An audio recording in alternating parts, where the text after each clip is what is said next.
Здравствуйте. На телеканале «Новый век» программа «Вызов 112», в студии Эльвира Фазлиева. И сегодня мы покажем, как на улице Фучика прямо на ходу сгорела «Шевроле Авео». Уже все, и салон полыхает. Она сейчас взорвется. Спасти автомобиль ни водителю, ни очевидцам не удалось. Расскажем, как неадекватный мужчина с ножом бросался на прохожих. Иди оттуда, домой. Несуйся на улицу вообще. И тайнике, в котором в следственный изолятор пытались доставить мобильные телефоны. А также задержание 2 мужчин и женщины по подозрению в хранении наркотиков. Нет. Не общаемся. Я ничего не буду говорить. И хроника дорожных происшествий. Она, видите, снесла же, она снесла прям. Все это в ближайшие 10 минут. На улице Фучика прямо на ходу вспыхнул «Шевроле Авео». Автомобиль двигался в левом ряду, когда вдруг из-под капота показались языки пламени. Все произошло мгновенно, никакого дыма перед этим не было. Водитель выскочил из салона и пытался потушить свою машину с помощью огнетушителя. К нему присоединились и другие проезжавшие мимо автомобилисты. Кто-то принес несколько баллонов с водой. Но пламя только разгоралось, и на глазах владельца и очевидцев поглощало автомобиль. Уже все, и салон полыхает. Огонь очень быстро поглощал автомобиль. Машина вспыхнула прямо на ходу. Сотрудница ближайшего магазина увидела черный дым и выскочила на улицу. Я встала, смотрю, там вообще жесть. И я выбежу, 21 век, я снимать начала. Но благо еще ни пробок не было, ничего, соседних машин я имею в виду в этом плане. Из-под капота вдруг показалось пламя. Водитель выбежал из салона, схватил огнетушитель и пытался справиться с возгоранием. К нему присоединились и неравнодушные очевидцы, но пламя только разгоралось. Они хотели потушить до приезда пожарных служб. Ну вот я шел, тут баллоны валяли. Сколько баллонов истратили? Я 2 бутылки воды дала, 5-литровки. Но там внутри, в двигателе, открыть же его надо. Они взяли лопату, у нас черенок толстый. А там же надо, поддеть как-то получается, она же не влезет. И они сколько не тушат, бесполезно, они и под машиной делают, так, а бесполезно, а там внутри жопа творится. Владельцу автомобиля оставалось только хвататься за голову. Все усилия были тщетны. Очевидцы же боялись, что огонь доберется до топливного бака, и тогда пострадают все вокруг. Она сейчас взорвется. Я смотрела, как огонь переходит. И я смотрела вот на этот бензобак и думаю, ну все, вот сейчас все, точно все. Справиться с огнем смогли только прибывшие на место пожарные.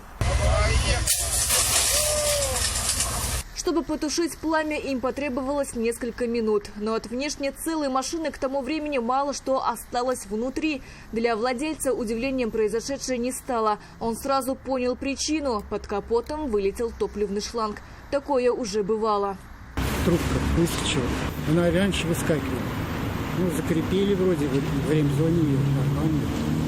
Автомобиль уже вряд ли подлежит восстановлению. Двигатель и все, что было под капотом, сгорело полностью. Уничтожен салон. Что теперь делать, владелец не знает. Случай не страховой, компенсации ждать не приходится. А с автомобилем связана его работа. Ирина Васильева, Дарья Кореева. Вызов 112. 53-летняя женщина пострадала в результате пожара в Пестричинском районе. Огонь вспыхнул в квартире на 3-м этаже многоквартирного дома. К моменту прибытия пожарных подразделений открытым огнем полыхали вещи и мебель на площади в 2 квадратных метра. Хозяйку с ожогами 2-й и 3-й степени 50% тела госпитализировали в Республиканскую клиническую больницу. По предварительным выводам дознавателей, пожар вспыхнул из-за неосторожности при курении. Кроссовер Toyota и Mazda 6-й модели столкнулись на перекрестке проспекта Ямашева и улицы Мусина. Авария произошла в вечерний час пик, когда движение было оживленным, а скорость автомобиля не такая большая. Но, несмотря на это, легковушка практически лишилась всей передней части. Был поврежден двигатель и коробка переключения передач. Своей вины в случившемся не видел ни владелец Mazda, ни автоледи, управлявшая Toyota. Водитель Мазды рассказывает, только тронулся со светофора на перекрестке проспекта Ямашева и улицы Мусина, как слева появилась Тойота, которая ехала ему наперерез. Столкновения избежать не удалось никому из водителей. Удар был сильный, и после него в сторону улицы Мусина вслед за кроссовером полетела и передняя часть легковушки. Она, видите, снесла же, она снесла прям. Мазда после аварии была уже не на ходу. Мужчина боится, что силовой агрегат мог получить критические повреждения. Сами, говорит, не пострадали только благодаря тому, что скорость была небольшой. У меня двигатель не заводится, коробка не встает на парке. У «Тойоты» поврежден весь правый бок, но автомобиль был способен передвигаться самостоятельно. Ни женщина-водитель, ни ее пассажир не получили никаких травм. Совершенно здоровая. Почему столкнулись машины, она рассказать не пожелала и тут же закрылась в салоне автомобиля. Водитель легковушки говорит, неудивительно, потому что вина в случившемся лежит, скорее всего, на ней. Она поехала на красный, я, получается, зеленый загорелся. Я поехал, удар, хожу, с ней начинаю разговаривать. Она говорит, типа, я, говорит, на желтый завершала, а потом свидетель остановился. Ну, он говорит, она на красный ехала. Она говорит, то, что на желтый ехал, даже если на желтый, это в любом случае моя вина. В том, что истинного виновника столкновения удастся выявить быстро, мужчина не сомневается. Вон камера, вон камера. Если виновные признают автоледи, то страховых выплат, посчитал мужчина, ему не хватит на восстановление автомобиля. По его оценкам, ущерб тут куда больше, чем 400 тысяч рублей, которые может выплатить страховая компания по полису ОСАГО. Тут это надо будет судиться, скорее всего, в любом случае. Рания Абдрахманова, Дарья Кореева, вызов 112. Мужчина с ножом в руках, ведущий себя неадекватно, вызвал беспокойство за окружающих у жителя одного из домов на улице Вишневского в Казани. Он бросался на прохожих, бил машины, кому-то угрожал, одновременно требовал выйти на улицу и сидеть дома. Уйди оттуда, домой, не суйся на улицу вообще, иди сюда!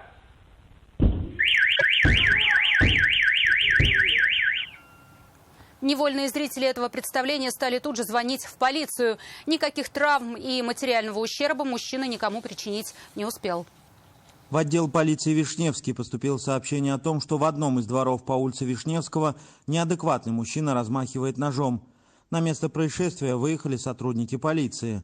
Установлено, что пострадавших нет. Личность мужчины установлена. В настоящее время по данному факту проводится проверка, по результатам которой будет принято процессуальное решение. Начиненный средствами связи тайник, сделанный в ботинках, обнаружили сотрудники следственного изолятора в Чистополе, досматривая посылку, предназначавшуюся для одного из арестованных. Внешне все было как и у обычных ботинок. Тайник выявили только с помощью металлодетектора. Внутри находились 4 кнопочных мобильных телефона и сим-карта. До адресата эта посылка не дошла, а отправителю теперь грозит ответить за попытку доставки в следственный изолятор запрещенных предметов. Стоит отметить, что согласно изменениям в законодательстве регламентирована ответственность граждан за повторную передачу или попытку передачи запрещенных предметов лицам, содержащимся в учреждениях уголовно-исполнительной системы. Лицам, ранее привлеченным к административной или уголовной ответственности за это правонарушение, предусматривается наказание вплоть до лишения свободы сроком до 2 лет. 3 человек, 2 мужчин и 1 девушку задержали сотрудники патрульно-постовой службы полиции недалеко от железнодорожной станции «Компрессорный завод» и ветеринарной академии. Стражи порядка обратили внимание на арендованную машину, водители и пассажиры которой вызвали у них подозрения, а при виде сотрудников полиции стали сильно нервничать. И вскоре стало понятно, почему. Вот. Не общаемся. Я ничего не буду говорить, Они прятали лица, не желали такой славы. Чуть раньше пытались спрятаться и от стражей порядка, но не вышло. Находясь на маршруте патрулирования в поле зрения сотрудников полиции, попал автомобиль «Бельджи», водитель и пассажир которого заметно нервничали. Пассажир арендованной машины на глазах полицейских выбросил сверток зеленого цвета с неизвестным веществом в надежде, что его не найдут. Было что скрывать и водителю.